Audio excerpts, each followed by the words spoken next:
Business Live today.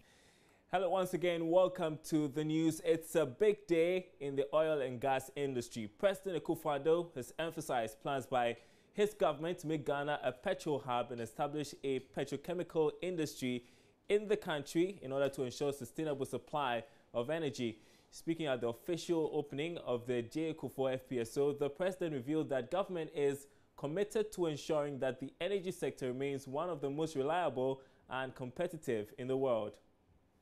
The decision to invest in Ghana has paid off, and today we're witnessing on this occasion one of the major milestones of that decision.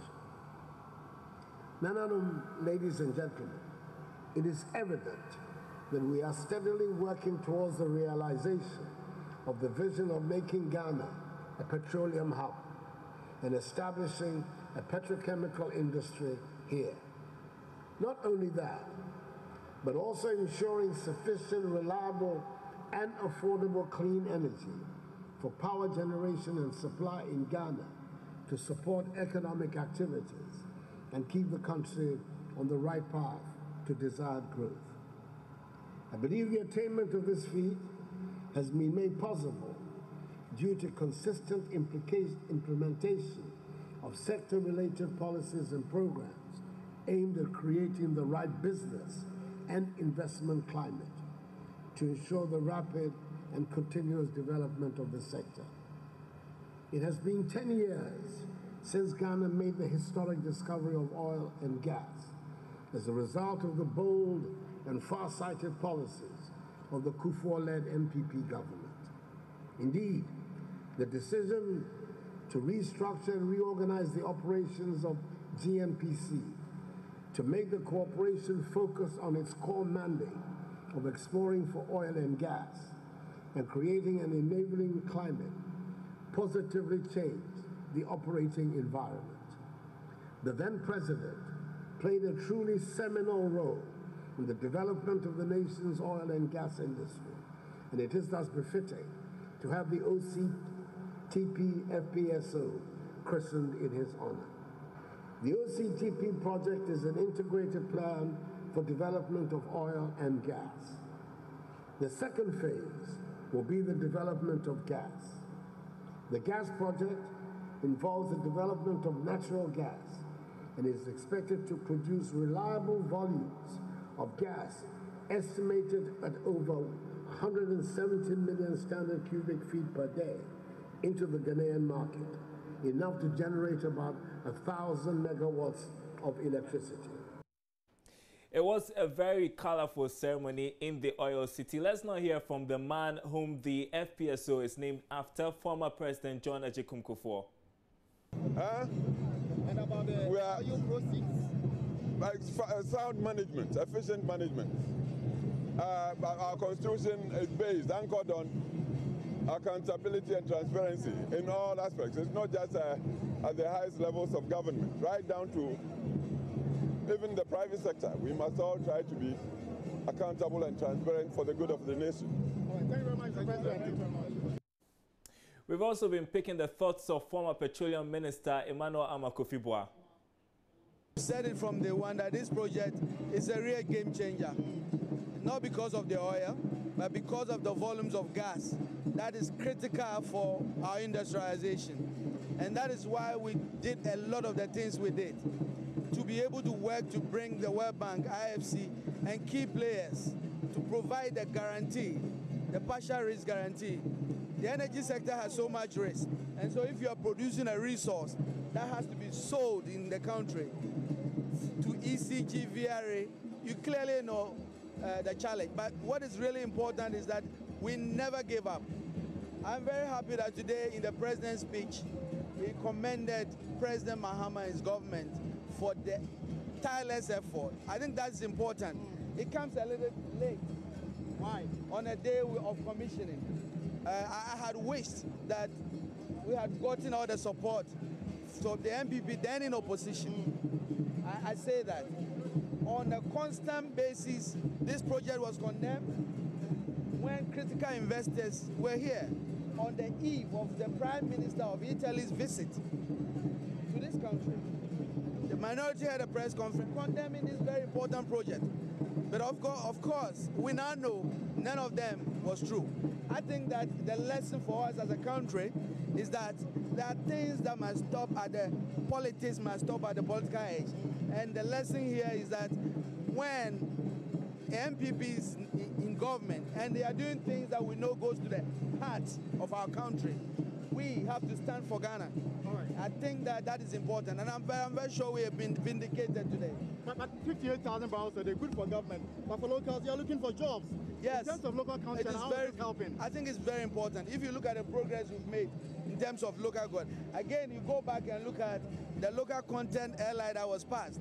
The whole intention is that make sure Ghanaians get more contract. In this project, 1.8 billion has gone to indigenous Ghanaians in contrast, unprecedented because of the initiative by President Mahama and his government, local content airline. I think if you look at Jubilee, if you look at 10, and if you look at the OCTV, there's a real progression in terms of Ghanaian participation. It's good for Ghana. My final question will be GMPC is starting the relocation to the Western region. It's something that you welcome. I'm very, we are waiting to see. GMPC Foundation is just an entity that does scholarship. What does that mean in terms of, my understanding is that GMPC's operation will be brought to the Western region. As for the foundation, which is a small office that gives scholarship, I mean, it won't have any impact in the Western. I'm waiting for the day where, as the president has promised, the whole GMPC operation will be in the Western region. Thank you very much. Well, joining us on the line, my colleague George Yafe, who is in the oil city as we speak and has been following the whole of today's events. Thanks very much for your time tonight, George. And I understand that you were on that FPSO. Tell us about your experience. Well, that was the John Ajekumku-4 FPS. It was a real experience that I was trying to describe the vessel, maybe 4 Accra Sports Stadium put together, or even 5 of that one put together, and that will give you a fair idea of how that vessel is. Now, on that particular vessel, there are about 3 power generators that could give you about 4 or 5 megawatts of power. It also has an accommodation inside that accommodating the crew, as extracting oil from the seabed, and it can also process or work on that crude for export as well, and also has a facility on board that can also treat the gas that can be extracted from the Sankofa oil and gas. So don't forget that that area seems to have a lot of gas deposits, and they'll be doing more of gas exploration than even crude oil. As we speak right now, we understand they are doing about 11,000 barrels of crude oil, and that could hit 55,000 a day by December this year. It's a huge infrastructure, it's a state-of-the-art infrastructure, Darrell, and you could see that going through or doing a walk through that vessel. You could see that these are more of fresh equipment that you've seen that has been put together, and it was really an experience, and you could see that these guys mean business, even for the fact that they've been able to start production 3 months ahead. Tells you that they are leaving no stone unturned in extracting all the oil that they have to extract, and also processing all the gas that they have to process for the country and even exporting some as well. As we speak, Darrell, we understand that they've extracted more than 500,000 barrels of crude, and that has actually been stored in some of their vessels over there, Darrell. George, just for the sake of those who are watching right now, help us understand what kind of impact this FPSO would have on our energy sector.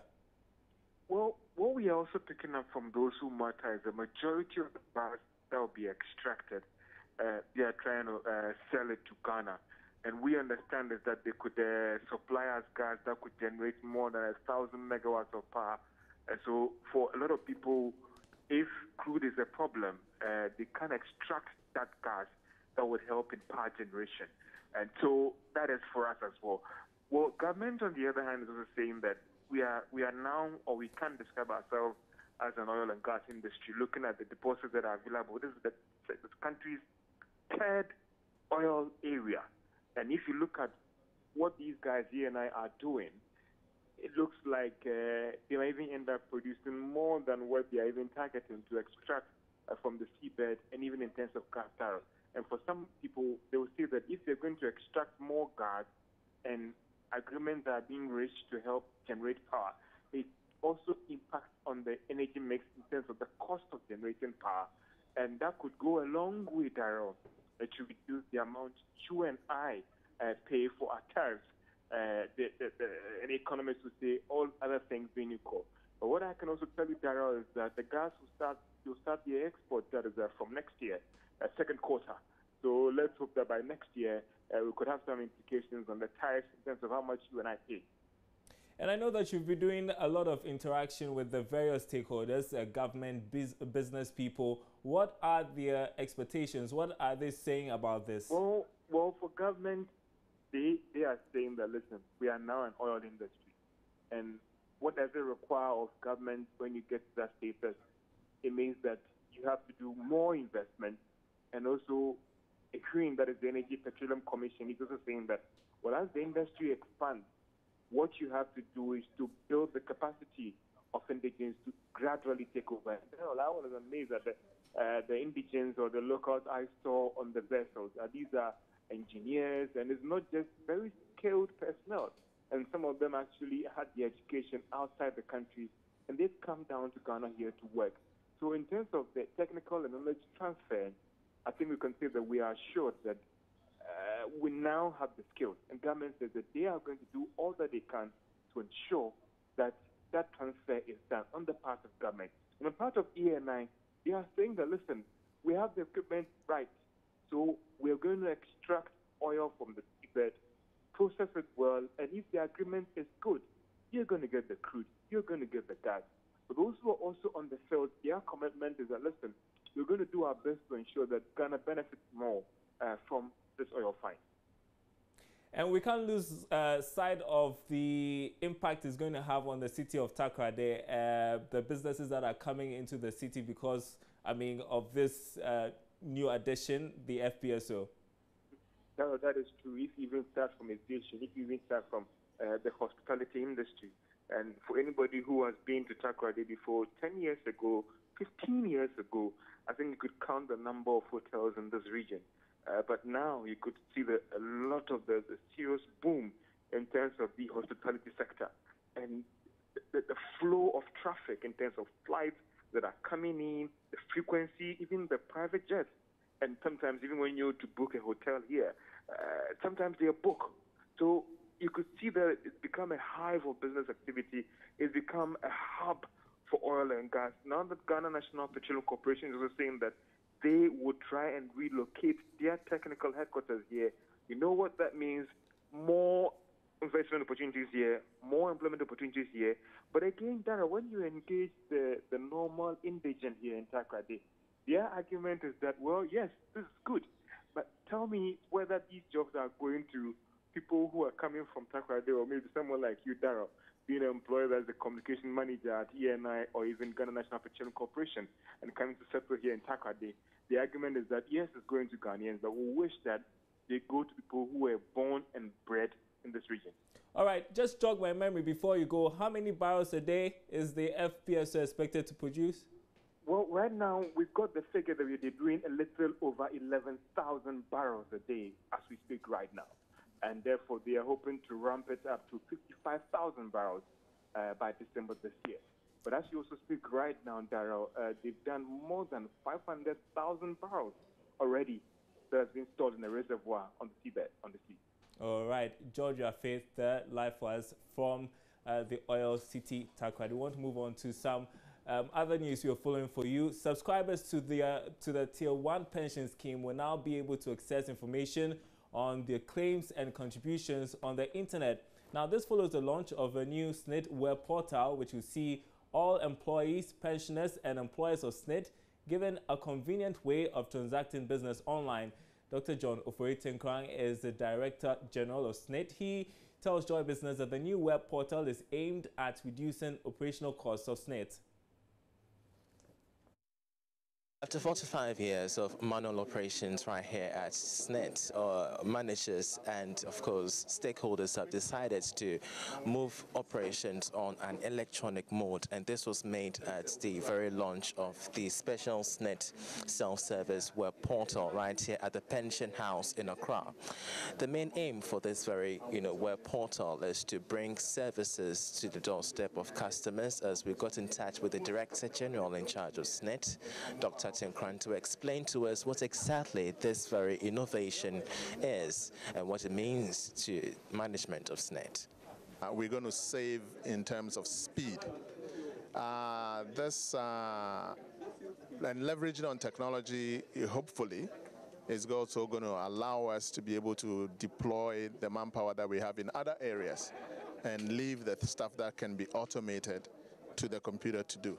So I think we hope to realize cost savings not only on our part, but also, for me, the most important thing is that our customers have to be happy. And so if they don't have to travel to our offices from their various villages or towns, that's more money in their pocket in trying to come and chase, what is due them. They can do that remotely and be able to even go about their normal business and earn more money. So I think one of the main issues that comes up whenever issues of technology, is being discussed is a matter of cybersecurity. How safe do you think customers and even SNET is going to be in the wake of, the world being faced with several forms of virus attacks on various computer programs? Yes, I think that, what you've said is very apt. In this day and age where everything gets computerized, it is very, very important that you do not have a single point of failure where, once that node goes down, everything is shut down. And I think that is true for all of our businesses here, not only the web portal. The web portal is only just one part of it. So in doing this, we took into account the need to make sure that identity theft and possibility of people hacking into our system is severely minimized. Right? I mean, we've been guided by all the security breaches that have happened heretofore, and basically design it into our system. So we believe we have a robust system that can, deal with the known threats. So as the known knowns we've taken care of. The unknown unknowns, that I guess when it comes, we will have to deal with it. Turning to the banking sector now, and Standard Chartered Bank has officially introduced the Visa Infinite Credit Card into the banking industry. The introduction of this new card by the bank seeks to change the traditional culture of transacting businesses in Ghana and enhance a cashless society. The Infinite Card, first of its kind to be introduced into the country, comes with complimentary travel insurance of up to $2.5 million, a worldwide emergency services, among others. In an interview with Joy Business after the launch in Accra, head of retail banking for Stanchart West Africa, Henry Baye, assured the bank has deployed all the necessary measures to ensure safety of customers' transaction. Of course, mobile payments and online payments and so on are almost leapfrogging the era of cards. But don't forget that those who develop cards are also not sleeping. So there are always new technologies, contactless technology, and so on, which are also being developed by card issuers. Now, what happens with those things is that the whole thing becomes then an ecosystem. None of them is bigger than the other. They all now begin to interact. So we're moving towards a place where the whole digital ecosystem is going to be working together. So you can't say mobile has become more important than cars. You can't say card has become less important than mobile. But all of them will work together in tandem. And I think that's what we need to embrace as a country. We need to be able to get to the point where, and that time is now, where everybody moving around is moving around with no cash in their pocket. Because everywhere they go to, they can either make a payment on mobile, or they can make a payment through a contactless technology, or they can make a payment through a point of sale machine. that's where we are, and that's where we've got to advance towards. Besides the infinite Visa card, the bank also launched the Visa Platinum card. Henry Bai again with some highlights, the vision behind the new product. You may be paying a party that is sitting somewhere, and so you're always constantly concerned about how do I switch these payments. Number two is you also want to make payments securely. You're not going to carry physical cash everywhere to make it. In fact, there are countries that when you go to and you're making a payment and you pull out cash, they actually look at you suspiciously because these are not cash societies at all. So it is all of this ecosystem of payments that our clients need to make, which is what makes the credit card a great way of making them pay. But you see, what we have done with credit cards is not to just make our clients spend money to make payments, but for them to get whatever they want and take their time to pay later. This new entry is in line with the bank's aim at making banking easy and convenient in the country. Well, banks in the country continue to introduce innovative financial services to a large number of unbanked population in the country. These innovations aim to attract the unbanked as well as increase the rate of banking literacy among people in order to register them for banking services. Accordingly, Access Bank is advocating appropriate incentives for existing and potential customers to help increase the banking population. There's more in the following report.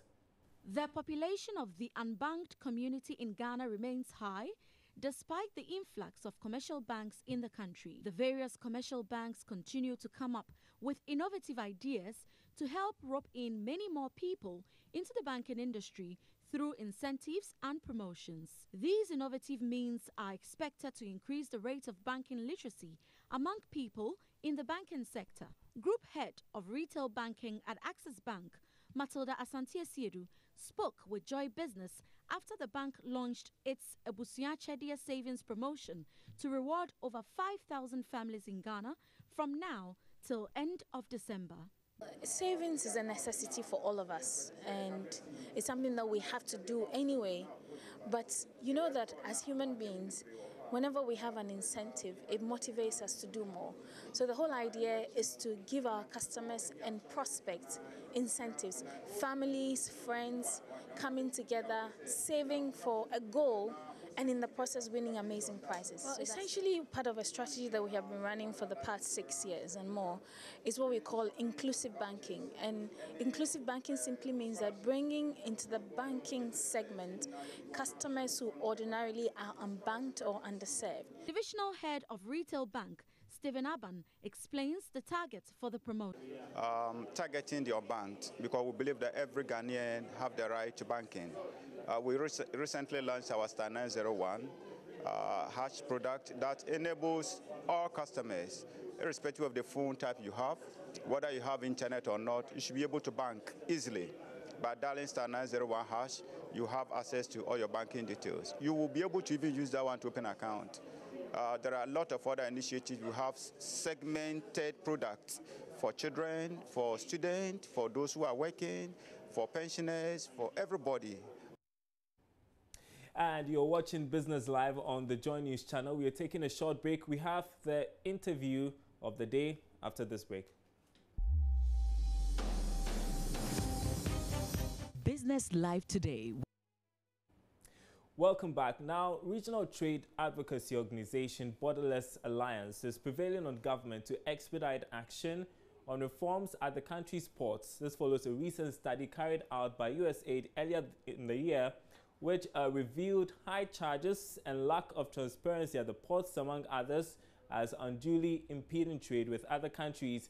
The national president of the Borderless Alliance, Zayad Hamwi, says even though the planned introduction of the paperless system by September is welcoming, government needs to do more to improve efficiency at the ports. And that's our interview of the day. Interview of the day. Might not know it, but we already have what it takes in our clearing system to go paperless. The procedure is just there.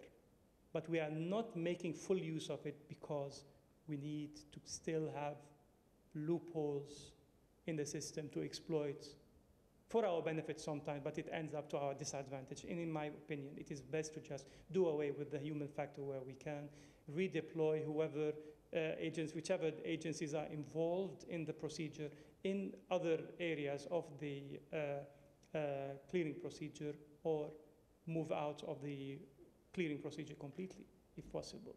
Okay, now let's go beyond Ghana a little bit, because the Borderless Alliance is a regional organization.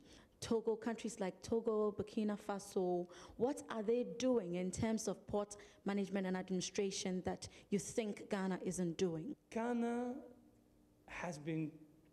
is becoming more difficult to do business. And we don't take the doing business index to tell us this, but it's reflected in the everyday business at the ports, but also in the market. So there is a problem somewhere, and that is why the decision makers and the policy makers are looking at ways to create a more enabling business environment in Ghana in order to project it to become the champion in West Africa, and even, as our president himself has said it, the #1 destination of doing business in Ghana. And that is possible, because all it takes is strong political will and leadership and vision about where we are, where we want to get, and how we want to get there. And the way to move forward is to reduce the costs of doing business, to reduce the unnecessary delays in doing business, to make setting up businesses more easier.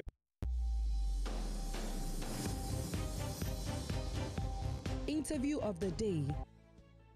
And thanks for making a date as always. My name is Daryl Carl. There's more news on our website, myjoyonline.com/business.